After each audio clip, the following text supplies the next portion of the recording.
Welcome to Capitol Report, a weekly discussion with your elected officials on the issues and concerns that affect you.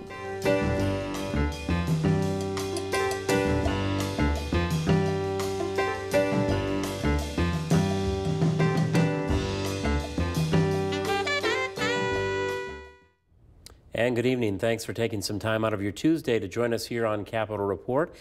I'm David Nicholas. The legislature is considering a road funding proposal and continuing to work on the overall state budget, and Lansing now looking at an overhaul of no-fault insurance. We'll talk about that and more this week with my guest, Representative Tom Leonard. He's a Republican from DeWitt Township and serving in his first term in the 93rd District. Welcome, Representative. Good to have you with us. David, thank you very much for having me. Several, and we underlined several developments in Lansing this week, but let's start with that road funding proposal. Wondering if you could recap for us what the details are this time around and what the differences are from the first framework that was laid out by the governor earlier this year. Yes, road funding. Now that is the one thing that has been on everybody's mind for the last 4 or 5 months, even years as you go back. And what I've been telling my locals when I meet with them is there's 148 legislators right now. You've got a governor, you've got department heads, and most of your citizens all agree that we have an issue and that we need to reinvest in our infrastructure and our roads. The problem is you can't find more than 20 or 25 people to agree on what type of plan we have to put in place to make that happen. Now, it's quite interesting. I sat with Kirk Steidel. He's the director of MDOT, and this was probably about a month ago. And the problem that we have here in Michigan, when you compare our state with the rest of the Midwestern states, and you look at the taxes that are collected on for registration fees, for toll roads, for gas, we collect just about as much as all the other Midwestern states do. However, our roads are crumbling at a much quicker rate than theirs is. The problem is we have a 6% sales tax on gasoline that generates about $1 billion a year, and that is currently not being put back into roads. That's going to the school aid budget. It's going to local, for our locals, and is also going to the general fund budget as well. So we've got about $1 billion hole every year. So, but we are spending, you say, or in the end, spending about as much on our roads as everyone else does. No, we're collecting. What I meant was when you add up registration fees, when you add up toll roads. Now we don't have toll roads here in Michigan, but like Indiana and Ohio, they do, and gas taxes. So what I'm talking about is taxes that should be going to roads. We are collecting. So we've got the potential, but we end up with less money at the end of the day. Absolutely, because we have that $1 billion hole with the with the sales tax that's currently collected on gasoline. That translates to about $1 billion a year. Well, the first proposal was mainly talking about hiking the vehicle registration fees and then also raising the gas tax. Now, what is the main difference? Is it tied to redirecting that sales tax money? Is that what's different this time around as the proposal is being reintroduced as it were this past week? The proposals seem to be changing weekly. The most recent one that I saw would have called for eliminating the sales tax on gasoline and putting some type of use tax or increasing the wholesale tax. And there would have been no difference at the pump. The consumer would have seen, again, they would have seen no difference. The gas tax or the gas prices wouldn't have gone up and they wouldn't have gone down. However, that money would have went back into infrastructure. However, the problem with that plan is once you eliminate that sales tax, you do have about $1 billion hole going into the school aid fund. So then what the plan would have called for is increasing the sales tax by 1 penny, so it went from 6 cents to 7 cents. However, that would require a constitutional amendment, which means the first hurdle is you need 3/4 of both chambers of the legislature. They would have to vote in favor of the proposal. They would have to put it on the ballot, and then the citizens would have to vote for that. The problem, and the reason that's stalled up right now is for us to put that on the ballot, we wouldn't be able to do that until November. That's when the school year has already started, and it would be unfair to leave the schools not knowing if they're going to have that $1 billion replacement revenue. So that's why that plan stalled. That's the most recent one that I have seen, and I don't know where we go from here. Well, that was going to be, that's the proverbial $64,000 yes. question, which one would be next. If we were to hike the sales tax by a penny, does the math work out where the money that was there at 6% and not going to the roads but going to the schools, if you hike it and then take the money, all those things that you laid out, does it come out to equal amounts? The revenue needed for the roads, but then also fully replacing what is lost to the school aid fund and to potentially going to local governments, or? I have not personally crunched the numbers. I'm not a member of the Transportation Committee, but what I have been told is yes, that it would replace that revenue. The one thing about infrastructure, and I've been talking to my constituents about this, and what they've advised me, because I've kept an open mind. I've told them I'm not going to say yes to a plan, and I'm not going to say no to a plan until I've thoroughly reviewed it. And what they are really looking for is they're looking for accountability. First and foremost, they want to ensure that any dollar that's collected in any type of enhanced or increased taxes is going to infrastructure. That's the biggest complaint that I hear, is they're scared that we as a government are going to collect more money and we're not going to put it to roads. So the first thing is they want to make certain that that money that's collected is going to roads. And secondly, they want to make certain that we are being accountable with that money in terms of if we have contractors do a project or if MDOT does a project, they want to make certain that that project's done correctly, and that if it's not, that we can go back and we can recollect that money or make them do that project over.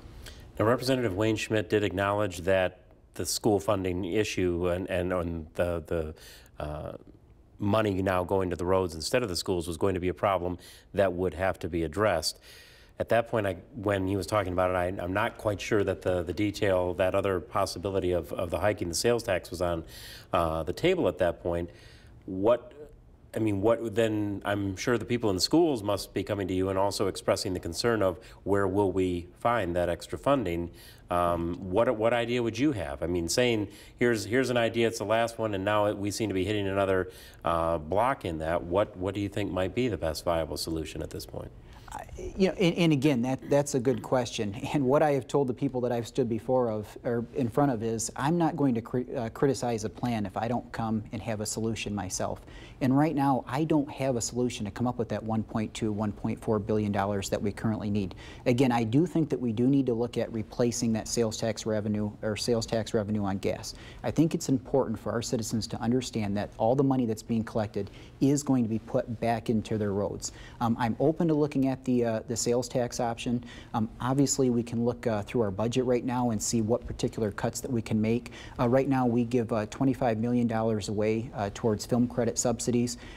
In my opinion, our roads are much more important than film credits or film subsidies, so we could look there, but that's not even going to get you close. So I'm open to all options. I'm listening to every, both sides of the aisle and every option that's coming forward. The governor says he wants something in place to get things really ramped up for June and work on the roads, because they're saying that every day that we don't do this, another X number of million becomes the debt piling on in terms of the overall road problem. But you brought up the good point that to make the change that's that was proposed, we're pushing this all the way to November, which could mean then either the schools are left not knowing, or road projects are not adequately funded till we maybe bring those two solutions together. What is your prediction? Do you think we're going to get something, figure out one and then figure out the other, or what? And time's ticking to get us to June. I don't know. What I know is we have a very determined governor, and typically when he puts his mind to getting something done, he gets it done. So we'll see what happens. I know that he, as well as the House Speaker, the Senate Majority Leader, myself, most of my caucus members, we want to have this budget done by June 1st. So we'll see what happens. I'm not going to say no, but there is some skepticism. No-fault insurance, is that any less complicated or almost as complicated in terms of the overhaul and what this could mean economically and long-term for the state? Could be even more complicated. I'll try to explain it the best I can. I currently serve as Vice Chair of the Insurance Committee, and no-fault reform has been something that's been debated and discussed for probably over 20 years. And I don't think anybody's going to argue that Michigan right now, we do have some of the highest insurance rates in the country, depending on whose study you look at. We're anywhere from 1 to 5 or 6, and it's projected that it's going to continue to go up. Now, the argument for why our rates are so high, and we just had the insurance commissioner, Kevin Clinton, came in and testified to the insurance committee, and he said, we do have the Cadillac of insurance, auto insurance plans. If you get injured in an auto accident in Michigan, you are going to receive the best treatment that's available, better than all 50 states. The problem is we are paying for the Cadillac plan, and a lot of people can't afford it. Right now in Detroit, I have heard that some people are paying upwards to $2,000 a year for their auto insurance policies. That is unacceptable, and we've got to do something to bring that down. Now, the argument is threefold as to why our insurance rates are so high. The first is we are the only state in the nation that has an unlimited benefit. So if you're injured in an auto accident, you get unlimited benefits. There is no cap. I believe the next highest benefit is Florida, which has a $50,000 cap. So first we have to look at whether or not we want to do something. $50,000 to unlimited. We've got a little bit of wiggle room potentially there. And the current proposal, what it would call for is a $1 million cap for health benefits. So that's still 20 times higher than the next highest state, again, which is at $50,000.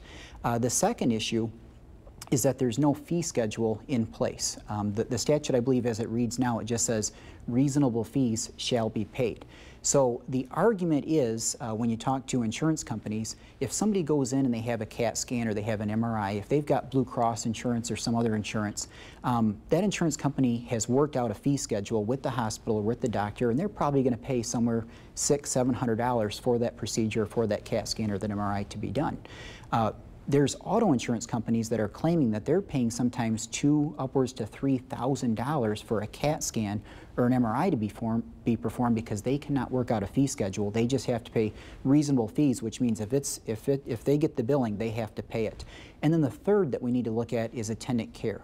Right now, we have some family members that are being paid close to $200,000 a year to tend to their family member that's been injured in an auto accident.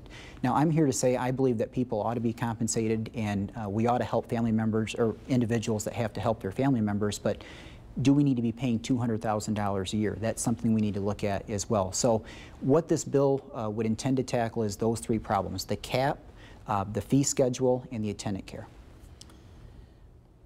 $150 million potentially lost from the state budget due to the sequester. State Budget Office says that we can avert public employee layoffs even if the state does lose that money, but there then comes up yet another question of where potentially does that money come from? Is there any talk that's started in Lansing as to where some of that funding might come from? I mean, $150 million to just be gone, then where does it come from?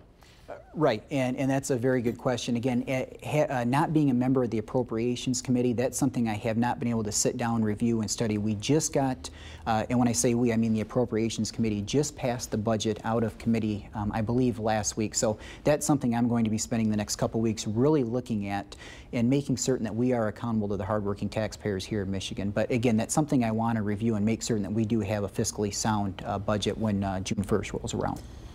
Now, your Democratic colleagues this week called on the legislature. In fact, they used this past Monday, tax day, to call for what they called middle-class tax relief. They wanted to do away with the tax on pensions, and House Minority Leader Tim Grimel also wants to raise the state's earned income tax credit. When you make reference to the budget being passed out and yet a proposal comes at this point, what does this potentially do to the budget process as it's being worked through right now? What I have seen with their plan is it would call for, once you eliminate the pension tax, once you up the earned income tax credit, and then once you include some of the extra spending measures that they would ask for, you're talking about $750 million in extra spending or revenue that's being taken off the table. And I have seen no plan from the Democrats put in place as to how they would pay for it. So that would be my first question to them. We're talking about $750 million a year here. How do you pay for it? I haven't seen that yet, and that would be my question for them. There's two issues that are linked to those receiving public assistance. First, there was a committee vote that came on the measure calling for suspicion-based drug testing of welfare recipients. There were changes made to an earlier proposal. What are those changes, and how does this play moving forward? The earlier proposal, I believe, that you may be discussing would have been from last term, and I wasn't there last term. I didn't see that one. But one of the I serve in the Commerce Committee, and one of the bills that we did hear testimony on would prevent somebody from receiving not welfare benefits but unemployment benefits if they were offered a job or a position and they failed a drug test. We had members from the Michigan Manufacturers Association that were coming to us, and they said, we have members that have job openings available. They are offering these positions to individuals, and many of them are failing drug tests, and therefore they can't hold the position because they failed the drug test. This is a problem. So what this particular proposal would do that we are looking at right now is it would prevent anybody that fails a drug test. If you're offered a position and you fail a drug test, you're no longer going to get your unemployment benefits. And I believe we owe it to the hardworking taxpayers of Michigan to have this discussion. Whether it be welfare benefits, whether it be unemployment benefits, the hardworking taxpayers of this state cannot afford to pay benefits to individuals that can't pass a drug test and therefore can't have a job. The other was tied to those that have been receiving some form of public assistance, but then wind up with winnings of varying degrees through the state lottery. And there have been some high-profile cases of linking one to the other and making sure that some payment is made. DHS Chief Maura Corrigan is calling for an expansion of that. How would we go about doing that? I agree with her wholeheartedly. We certainly need to look at making certain that those that are receiving benefits are not going to a casino. I know we're sitting here in Mount Pleasant right now, and if somebody wants to go and gamble, that's their own prerogative, but I want to make certain that they are not doing it on the taxpayer's dime or on their dollar. So again, it's something we need to look at. We need to have the discussion. I know State Representative Kevin Cotter currently has a bill right now. There is a discussion as to whether or not we are going to expand gambling to online, state gambling online, and I know State Representative Kevin Cotter has a bill that would prevent that from happening. I certainly want to take a look at that bill because I think he's onto something there, and we don't need an expansion of online gambling. Three specific bills are ones that you are the author or lead supporter of, and I want to begin with it's House Bill 4264, amending a public act that dates from 1931, but it is dealing with in summary terms to protect some of the more vulnerable citizens from fraud. So what exactly is the proposal, and how do we take better care of some of our more vulnerable citizens? So I was a prosecutor for 3 years in Genesee County, and I was assigned specifically to the city of Flint for about 1.5 years of that. And one of the things that I found that just shocked me was the way that many individuals in this state treat their elders. And a lot of them are children, the way that they treat their parents. And I was working on a couple embezzlement cases, and what I found was in the state of Michigan, the way the law currently reads, if somebody embezzles from in Michigan we define it as vulnerable adult. So it could be an elderly person or it could be a younger person that may have some type of mental handicap. Currently in the state of Michigan, if somebody embezzles from a vulnerable adult, it doesn't matter if they do it 1 time or 100 times, or it doesn't matter if they do it to 1 victim or 100 victims. The circuit court judges right now only have concurrent sentencing powers, which means that they can only sentence the individual on one of the crimes. So it doesn't matter how many times they're convicted, they can only be sentenced on one of those, and I think that's wrong. What I have said is, having been a former prosecutor, I believe government's #1 duty is the protection of its people, particularly those that are most vulnerable. So I introduced legislation. What it would do is it would give circuit court judges discretionary consecutive sentencing power. So if they have somebody come before them and they have preyed on several adults and they've been convicted 5, 10, even 100 times, that judge would then have the power to sentence that person on each of the crimes as opposed to just one of them. So this is a way that we can protect both our elderly and our mentally handicapped. The next is 4350, regulating and licensing the selling, purchasing, and carrying of firearms and other devices. Same question then, what are the details here, and what's the proposal in your bill? Under our current CCW law, as you may know, we have weapon-free or pistol-free zones, however you want to define those. So people cannot carry weapons in schools, they can't carry them in churches, they can't carry them in daycares, stadiums, arenas, things of that sort. However, there are certain groups of individuals that are exempt from those pistol-free zones. So for instance, a retired police officer, a judge, or a retired judge, they are allowed to carry firearms into those pistol-free zones. What my bill does, it allows prosecutors to do that. Having been a prosecutor, I've seen many of my colleagues have prosecuted some of the worst. Many of them have had their lives threatened. And what this bill would do is it would allow prosecutors to carry a pistol into a weapon-free zone so that they can better protect them and their families. And this is something that is a growing concern right now. You know, thank God it hasn't happened in Michigan, but I believe in Connecticut and I believe in Texas, we've heard reports just over the last month of a couple prosecutors being killed. So again, this bill is, the purpose of this bill is to give prosecutors a better opportunity to protect them and their families. And the third of your bills would amend Michigan's Strategic Fund Act. This is House Bill 4480. What are we looking to amend here? Again, as I said, government needs to be accountable to the hardworking taxpayers of Michigan, and that's the intent and purpose of this bill. What it would do is it would make the Michigan Economic Development Corporation more transparent. Currently, the MEDC, the Michigan Economic Development Corporation, or MEDC for short, they have several different reports on their programs that are due, I think, about a dozen times throughout the year. But those reports only go to 5 or 6 individuals. They go to the governor, I believe the Senate Majority Leader, the Speaker of the House, the Clerk of the House, and the Secretary of the Senate. So they only go to those 6 individuals. What my bill would do is it would consolidate all those programs into one annual report. So instead of having all these reports due at different times, there'd be one report due per year, but that report would be required to go to every single legislator. So instead of just 6 people getting that report, you would have 148 individuals getting this report, and I believe it would hold MEDC more accountable. It would also call for putting more information, or it would require MEDC to put more of their information online, and would also take the Chief Compliance Officer, which right now is hired and works within MEDC itself. It would move that Chief Compliance Officer over to Treasury, so therefore you kind of have outside eyes looking at what MEDC is doing. So again, it's a transparency bill to hold MEDC more accountable to the taxpayers of Michigan. How close are we getting to that being more of an across-the-board policy? Because several lawmakers there have been different sections of what state government does, agencies within state government and so forth, of getting more of those things transparent, accountable, all of the terminology that you used as well. How close are we to getting to a goal, people would say, of having everything out there so that everyone knows how the money is being spent? We are getting close. We have come a long way, but good is never good enough for the hardworking taxpayers of Michigan. When Governor Snyder came to office, he made transparency and government accountability one of his key issues.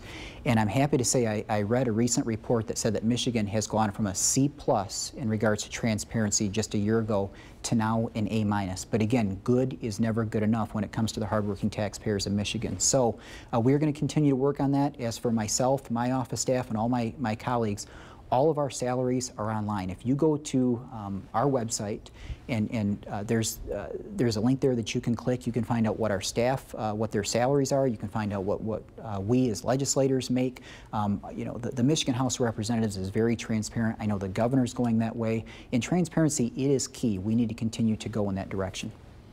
There's one other measure that came up at the beginning of the week and already moved quickly from committee vote to full House vote, and this dealt with the detention matter, making it forbidding anybody at the state level from assisting in the detention of a U.S. citizen without trial. Headed to the Senate for consideration. Is this on a fast track to going through? And the present climate, it's hard not to associate this now suddenly with events where we see acts of terrorism in the Boston Marathon and like what prompted this to come to the forefront at this time? Right.